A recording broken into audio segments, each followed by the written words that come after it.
The topic of discussion this week is speech sound disorders and how that affects children in the general classroom today. Many students that I see as a special education teacher require not only my services in special education, but also the services from the speech language pathology team.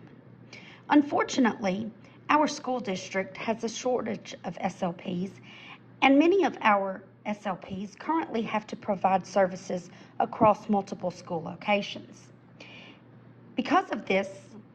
many of our students receive the minimum standard for meeting their needs in the area of speech and language therapy,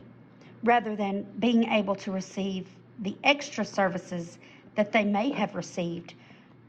were the resources available to provide them. Many of the students in special education and in elementary schools only require speech services for a short period of time, perhaps to get over a delayed speech issue or a developmental delay issue.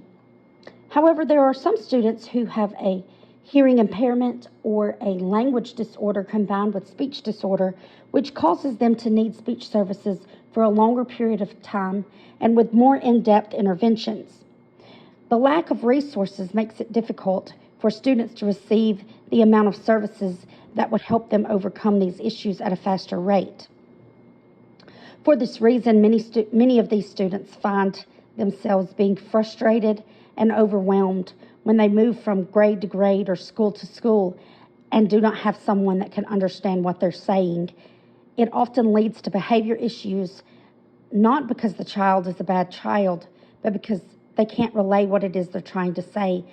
or someone doesn't understand what they're trying to say, and it creates a pattern of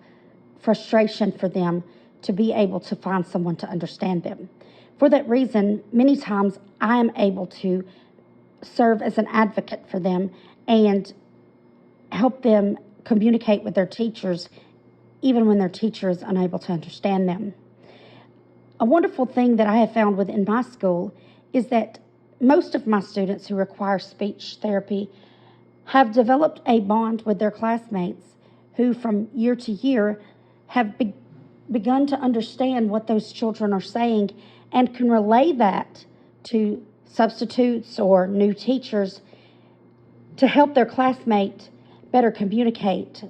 when they're dealing with someone who doesn't understand what they're saying. As a special education teacher in a rural school which lacks the resources to provide all the speech services that our students would benefit from, it's important for me to find ways to help enforce what is learned in the speech sessions and come up with ways to assist the speech therapist with providing this training and therapy to these students when she is not available to do so.